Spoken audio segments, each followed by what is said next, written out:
वो एक सुंदर सा कमरा था। दीवारें सारी फॉर्मूला शीट्स प्रेरक वाक्य से भरी पड़ी थी। न जाने क्यों पूरे कमरे में एक तरह की भयानक शांति फैली हुई थी। उसी भयानक शांति के बीच एक करीब 18 साल की मासूम सी बच्ची बिस्तर पे लेटी नींद की आगोश में थी। उसके चेहरे पे बड़ा सुकून था, जैसे कि कितने ही दिनों बाद इतने चैन से सो रही हो। खुशी उठ जाओ, सुबह हो गई और कितनी देर और सोओगी, पढ़ाई नहीं करनी। देख शर्मा जी के बेटे का खच्चड़ में सिलेक्शन हो गया। कहते हुए एक करीब 40 वर्ष की औरत जो खुशी की माँ है वो दरवाजा खोलकर अंदर आई। पता नहीं ये लड़की कब सुधरेगी। आधी रात को कौन वड़ा पाव खाता है। मिसेस शुक्ला यानी कि खुशी की माँ बड़बड़ाई जा रही थी, पर वहाँ खुशी के कानों में जू तक नहीं रेंग रही थी। घर जैसे ही वो खुशी को जगाने के लिए उसके पास गई तो पाया कि खुशी बेजान एकदम निडाल होकर पड़ी है। उसके होठ नाखून नीले पड़ चुके थे। ये देखकर वो तो जैसे बेहोश होते होते बची। जब उन्होंने अपनी 2 उंगली खुशी के नाक के पास पकड़ा तो पाया कि उसकी सांसें थम चुकी थी। वो एकदम से जड़ हो गई और जब उन्हें समझ आया तो वो जोर जोर से चिल्लाई, खुशी, और एकदम से खुशी को गले से लगा लिया। जी हाँ, खुशी वहाँ चुकी थी। वो सच में एक चैन भरी नींद सो रही थी। 2 दिन बाद डॉक्टर किरण कुंद्रा जैसे ही अपने नेशनल सेमिनार से घर पहुंची तो पाया कि घर के दरवाजे पर एक मुरझाया हुआ बुके और एक नोट पड़ा है। जब उन्होंने उसे पढ़ा तो उनके होश ही उड़ गए और वो जिस दिशा से आई थी उसी दिशा में आगे बढ़ गई। पर जाते वक्त उसके चेहरे पर बहुत से भाव आ रहे थे, गुस्सा, पछतावा, दुख, बेचैनी और न जाने क्या क्या। खुशी के घर आज तीसरे दिन की विधियां चल रही थी। तभी वहाँ दंडनाती हुई डॉक्टर किरण आई, जो कि पेशे से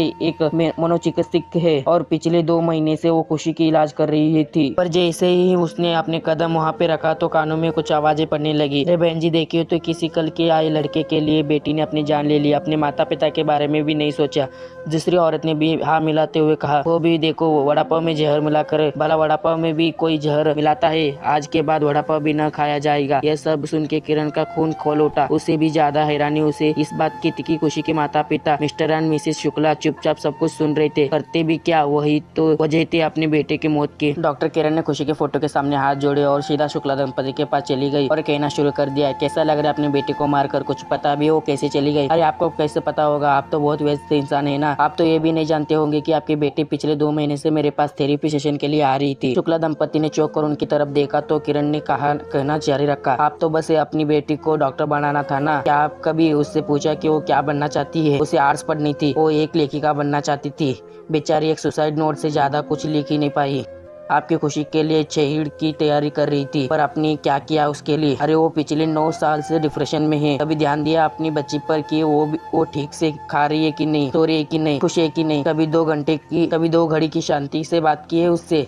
करते भी कैसे? आपको फुर्सत कहाँ है अपने जॉब और अपनी लड़ाई से? वो पहले से ही परेशान थे, ऊपर से आपसी झगड़े। आपके झगड़े देखकर उसे पैनिक अटैक आ जाते थे। थोड़ी सी भी ऊंची आवाज से डरने लगती थी वो। कभी उसके हाथों को कांपते हुए देखा है, कभी सांस को भारी होते देखा है। और जब उसने अपनी माँ को बताने की कोशिश की तो माँ ने तो अपना ही रोना शुरू कर दिया, तुम्हारे पापा पहले जैसे नहीं है रहे, मैं कितनी परेशान हूँ। वाह मिसेस शुक्ला, आपकी परेशानी उसकी परेशानी गिलास बिना पानी। मिसेस शुक्ला ने शर्म से अपनी नजरें झुका ली। डॉक्टर किरण ने कहना जारी रखा, हंसे। खुशी की फ्रेंड ने कहा था कि खुशी एक अंतर्मुखी लड़की थी जो आसानी से घुल मिलती नहीं। आपसे ही उम्मीद की रखेगी ना। वो भर जागना, सिर्फ सोचना, देर मन रोना, यही सब वो कर रही थी। ना उससे पढ़ाई जा रहा था, ना उससे नंबर अच्छे आ रहे थे। ऊपर से रिश्तेदार के ताने। उसने एक अच्छी बेटी बनने की पूरी कोशिश की, लेकिन आपने तो वो भी नहीं की। और यहाँ लोग कह रहे कि वो एक लड़के के लिए आत्महत्या कर ली। कैसे पता होगा असली कारण? जिंदा रहते तो किसी ने भी नहीं पूछा होगा। ये पढ़ लीजिए, शायद कुछ पता चले। इतना कहकर उन्होंने एक चिट्ठी मिस्टर शुक्ला की तरफ उछाल दी। मिस्टर शुक्ला ने उसे खोला तो उसमें लिखा था, डियर किरण मैम, धन्यवाद मुझे समझने के लिए और मुझे माफ कर दीजिए, पर अब मुझसे सहा नहीं जा रहा है। माँ पापा तो शायद मुझे कभी नहीं समझेंगे, पर बड़ी अजीब बात है ना, मैं अपने माता पिता के लिए लिखने की बजाय ये नोट मैंने आपके लिए लिखा। सही भी है, क्योंकि एक आप ही थी जिन्होंने मुझे सिर्फ और सिर्फ खुशी समझाना कि एक टॉपर लड़की जिससे सारे सिर्फ पढ़ाई की उम्मीद करते, कहीं खो सी गई हूँ ऐसा लगता था। तो सोचा हमेशा हमेशा के लिए ना खो जाऊं। जब खुद को खुद के अस्तित्व को खो दिया तो जी के भी क्या कर पाती। पाया तो वैसे भी लड़की नहीं चाहती थी, इसलिए उन्होंने कभी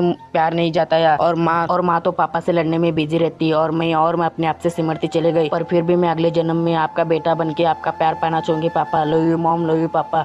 इतना पढ़ते ही मिस्टर शुक्ला के हाथ से चिट्ठी गिर गई और भी फुट फुट कर रोने लगे। वहाँ मौजूद हर एक इंसान ज्ञानी में डूब रहा था। पर अब क्या, जिस बच्ची का नाम खुशी रखा उसे कभी खुशी नहीं रखा। किसी ने सच ही कहा कि सारे बच्चे पेरेंट्स डिजर्व करते हैं, पर सारे पेरेंट्स बच्चे डिजर्व नहीं करते। डॉक्टर कुंद्रा भारी कदमों से वहाँ से निकल गई, इसी दूसरी बच्ची को खुशी बनने से बचाने के लिए। आप भी ध्यान रखिए, अपने बच्चों के मन से जुड़िए, कहीं वो दिल से दूर ना हो जाए। उनके सीने पे बोझ तले दबती हुई सांसें पहचानिए, कहीं वो जिंदगी से दूर ना हो जाए, कहीं जीने के लिए देर ना हो जाए, कहीं देर ना हो जाए, कहीं देर ना हो जाए।